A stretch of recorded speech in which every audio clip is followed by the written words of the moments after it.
네, 매주 월요일 영원한 현역 박지원 전 비서실장과 함께하는 고품격 정치 토크 박지원의 정치의 품격. 박지원 전 대통령 비서실장 전 국정원장 나와 계십니다. 안녕하십니까? 네, 안녕하세요. 예, 민주당 이야기부터 먼저 시작하겠습니다. 민주당은 이재명 당대표 흰남노부터 시작해야죠. 흰남노부터 시작. 우리 한국의 예. 전쟁이 계속돼요. 지금은 흰남노 정쟁이지만 예. 이제 태풍과의 전쟁. 정치권 또 전쟁 시작됐잖아요. 그렇죠. 예. 이게 지금 전쟁입니다라는 이재명 당대표 보좌관의 김현지 보좌관이 아주 예. 스타가 됐어요. 전쟁입니다. 얼마나 멋있는 멘트예요. 이거 멋있습니까? 근데 아니 이걸 지금 이제 현재 말이죠. 예. 딱 압축적으로 그렇게 잘 표현할 수가 없어요. 이게 전쟁이 된 겁니까? 그러면? 전쟁이 됐죠. 아, 도발을 해오니까 예. 응전을 하는 거 아니에요. 정부가 검찰이 도발을 해왔다. 그렇게 저는 봅니다. 예. 그리고 그러면 강대강으로 부딪힐 수밖에 없다. 그렇게밖에 갈 수 없다. 그러면 민주당은 어떻게 근데 소환을 하면은 그거 받아들일 수밖에 없는 거 아닌가요? 어떻게 해야 지금 현재 이것은 예. 선거법 위반 문제이기 때문에 허위사실 공표 혐의. 예, 허위사실 공표로 이미 다 확정이 된 거예요. 뭐 과거에 그렇게 말해버렸기 때문에. 말을 했기 때문에 예.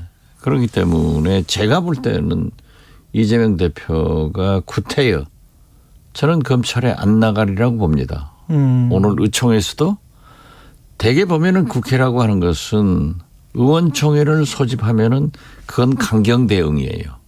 예. 항상 분위기가 그렇게 가거든요. 그렇기 때문에 저는 의원총회에서도 이건 중대한 문제다. 여소야대 전국에서 야당 대표가 선출된 지 4일 만에 대통령께 민생을 돕기 위해서 영수회담을 하자라고 제안을 하니까 또 대통령께서도 전화를 주셔서 빨리 만납시다. 이렇게 됐는데 전국회 첫날 이렇게 검찰 소환을 전격적으로 발표를 해버리는 것은 전쟁 선포다. 그러면 민주당으로서도 물러서지가 못하죠. 또 전통적으로 민주당은 어떤 탄압에 대해서는 싸움에 대해서는 절대 물러서지 않는 당이에요. 그래서 제가 볼 때는 흰남노보다 더 강한 여야 싸움이 시작된다. 물론 권성동 국민의힘 원내대표도 범죄와의 전쟁이다. 이렇게 표현했잖아요. 예. 하자란 것 아니에요. 하자. 그렇죠. 전쟁을 하자. 네. 국민의힘은 뭐 정당한 수사다. 그리고 여당이 거대 야당이 방탄 국회를 하고 예상대로 당대표가 되니까 방탄 국회의원이 되는 것이다. 당대표가 되는 것이다. 뭐 이렇게 공격을 하고 있습니다. 뭐 그런 공격도 하고 또 민주당에서는 야당 탄압이다.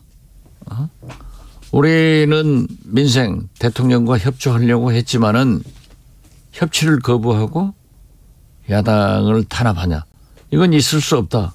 하니까 지금 본래 만지작거리던 김건희 특검 국정조사 야당이 할 수 있는 모든 카드를 꺼내놓겠죠. 그러면 정치권이라고 하는 것은 항상 강대강으로 계속 나가면은 정기국회, 예산국회 어떻게 되며 또 사실 국민들은 오늘 아침 추경호 장관은 부총리는 물가가 약간 주춤했다. 예. 미국에서 그랬어요. 미국에서. 그리고 노벨 평화상에 빛나는 폴 크루만 경제학자는 오늘 보면은 2024년이면은 코로나 경제 이전으로 세계 경제가 돌아갈 거다. 그렇지만 제가 볼 때는 우리 한국은 아주 어려워요. 그래서 지금 중국의 무역 적자나 특히 미국 바이든 대통령의 인플라 감축법에도 불구하고 예. 우리는 해당이 못 되잖아요. 인플레이션 감축 법안. 예. 예. 그렇기 때문에 인플레 감축 예. 법으로 그렇기 때문에 우리는 어려워요. 그러면은 금년 내년 3, 4년 어렵죠. 예. 그래서 결국 저는 여야 이렇게 강대강으로 계속 나간다고 하면은 경제는 물가는 우리 국민은 어디로 가야 돼요?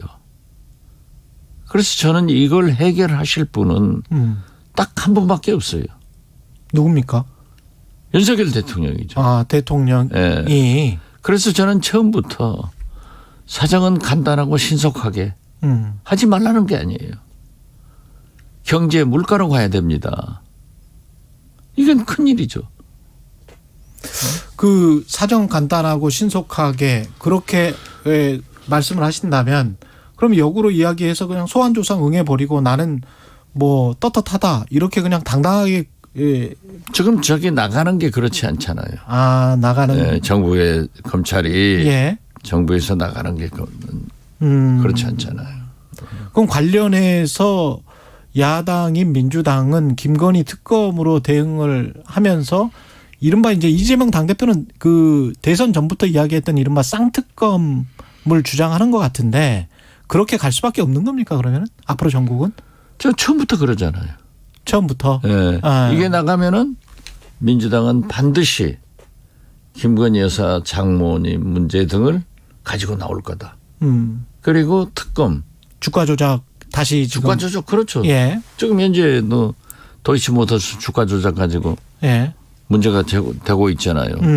저는 증권을 일생에 한 번도 안 사봐서. 아, 그러시군요. 청와대 해명대로 예. 그렇게 의뢰의 증권을 사면은 증권회사에서 그러한 그 녹음 장치를 해놓는구나. 예. 라고 했는데 또 그게 아니더라고요. 또 이따 뭐 시민보 기자 오면 자세히 이야기를 좀 듣겠습니다. 관련해서는. 예. 뭐 1인 매매와 전화 대리 매매와 뭐 직접 매매와 여러 가지 방법이 있으니까요. 예. 글쎄요. 그렇기 때문에 어떻게 됐든 민주당에서도 그 말을 했더라고요. 그 보면은 이제 강대강으로 갈 수밖에 없죠. 이게 진검승부가 되면은 결국 국민만 경제 물가는 나락으로 빠는 거 아니에요.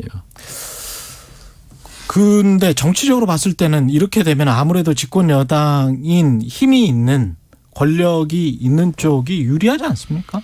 유리하겠죠. 예. 그렇지만은 그 힘은요. 대통령한테만 있는 거 아니에요. 정부만 있는 게 아니에요. 국회라는 게 거의 민주당이 3분의 2 정도의 의석을 가지고 있기 때문에 민주당의 협력 없는 정부는 어려워요. 그렇기 때문에 이 정무적 판단, 정치적 판단을 대통령께서 잘 하셔야 된다 이거죠. 물론 일부 혹자는 그렇겠죠. 그러면 의석 가지고 있으니까 민주당 아무것도 건들지 말라는 거냐. 그건 아니잖아요. 근본적으로 지금 현재 누가 보더라도 대표 당선 4일 만에 대통령하고 전화해서 잘 협력하자고 해놓고 그 다음날 정기회 첫날 그런 공격을 하면은 민주당 의원들이 가만히 있겠어요? 그러니까 그래서 제가 지난주에 그 구례 광주를 2박 3일로 다녀왔는데 그런 얘기 하더라고요. 전쟁을 한다? 싸워야 된다. 그러면서도 굉장히 걱정하는 분위기예요. 시기도 문제고 허위사실 공표 같은 경우는 이미 뭐 허위사실 공표가 맞다면 이미 그냥 벌어진 일이기 때문에 그거는 서면 조사 정도로 충분히 할 수 있는 일이다. 이런 말씀이신 것 같네요. 아까 저는 그렇게 봐요. 예. 시기도 그렇고 조사 형식도 소환 조사를 하는 게 맞느냐. 그런 말씀이신 것 같고 여당 상황은 지금 여기도 일종의 권력 다툼이라고 봐야 되겠습니까? 비대위원장 뭐 다시 주호영 의원이 한다고 하는 것 같은데요. 뭐 지금 헌술은 헌부대에 담는 거죠. 지금. 헌수를 헌부대에 담는 것이다. 그렇죠. 밤낮 비대위 아니에요. 또 비대위. 그리고 이준석 대표는 또 법원에 끌고 갔고 예. 이미 간 거 아니에요? 이 정치권 문제를 자꾸 여의도에서 해결하지 못하고 사법부로 가지고 가는 것은 저는 반대예요. 그렇지만은 어제 이준석 대표가 제가 봐도 대구 김광석 거리에서 굉장히 세게 기자회견을 했더라고요. 예. 그런데 어제 인터넷 언론들 온라인에서나 오늘 아침 신문을 보더라도 그렇게 크게 보도가 안 됐어요. 이러면은 제가 받는 감이에요. 상당히 이준석 이슈가 그렇게 각광받지 못하는 것 아닌가. 잦아들고 있다. 그렇죠. 저는 그렇게 봅니다. 그러면은 대통령실이나 집권 여당의 주류 세력 입장에서는 진압에 성공했다 이렇게 봐도 되는 진압의 성공이 아니라 예. 사법부로 갔으니까 또 다시 사법부의 판단을 받아보면은 그 뉴스 밸류가 커지거나 국민의 관심이 더 커질 거예요. 예. 그렇지만 지금 현재 더 큰 것은 윤핵관들이 청와대 비서관 행정관을 채용해가지고 80명 100명 지금 속관하고 다시 그렇죠. 보직 변경을 한다는 거 아니에요. 이건 저는 제가 누차 얘기했지만 굉장히 큰 국기문란이라고 생각합니다. 속아내는 게? 속아내고 지금 그렇잖아요. 아니 어떤 정권에서 100일 120 사이에 석 달 넉 달 사이에 이 많은 비서관과 행정관들을 뭐 채용이 잘못됐다 무슨 카톡방을 만들었다 청와대 기밀이 누설됐다 이러한 걸로 내보내고 개편하자고요. 전 이것은 윤핵관들이 추천을 해서 그러한 인사를 장악했다가 검핵관들에게 지금 도태를 당하는 거다. 아. 그래서 저는 이렇게 큰 국기문란이요. 청와대 비서관 행정관이 어떤 자리입니까? 이게 80명 100명이 이러한 것이 낫다 하면은 나는 민주당이 뭐 하고 있는지 모르겠어요. 이건 진짜 국기문란이에요. 한 부처에 80명 100명이 공무원이 문제가 있다 하더라도 이건 큰 문제인데 대통령실에 이런 인원들이 이러한 일이 벌어지고 있는데 야당이 입 한번 뻥긋하지 못하고 안 하고 저렇게 강 건너 불구경하듯 보고 있는 것은 저는 민주당이 야당답지 못하다. 저는 예. 그렇게 봅니다. 그걸 검핵관이 윤핵관에서 심어놓은 행정관들을 속아내는 과정이라고 판단을 하시는 지금 거예요? 현재 그렇게 보도가 되고 있잖아요. 예. 그러니까 청와대 자꾸 청와대라고 하는데요. 예. 용산 대통령실의 권력은 윤핵관에서 검핵관으로 완전히 넘어가는 거예요. 그렇게 되면 집권 여당도 윤석열 대통령이 완전히 장악하는 모양새가 되는 겁니까? 앞으로 그러면 이준석 전 당대표가 어떤 정치적으로 뭐 상당히 힘들어지고 그렇게 되면 비대위 끝나고 청와대 대통령실은 그렇게 장악이 된다고 하더라도 예. 정치의 본사는 여의도예요. 국회만은 지금 현재 윤핵관의 시대가 가고 지금 언론 보도 보면은 초재선들의 신윤핵관이 장악한다. 저는 그렇게는 되지 않을 거예요. 중진들이 국회를 끌고 가는 거예요. 그러니까 오히려 초재선들이 굉장히 개혁적이고 혁신적이고 이런데 지금 바뀌었어요.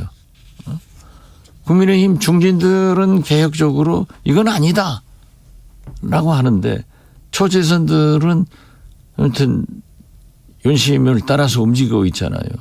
이것은 저는 오래 못 간다. 저는 그렇게 봐요. 이준석 전 당대표의 정치 생명은 어떻게 보십니까? 저는 성공적으로 가고 있다. 그렇게 봐요. 성공적으로 가고 있다? 예. 지금 상황이? 그렇죠. 왜냐하면은 정치는 민심을 떠나서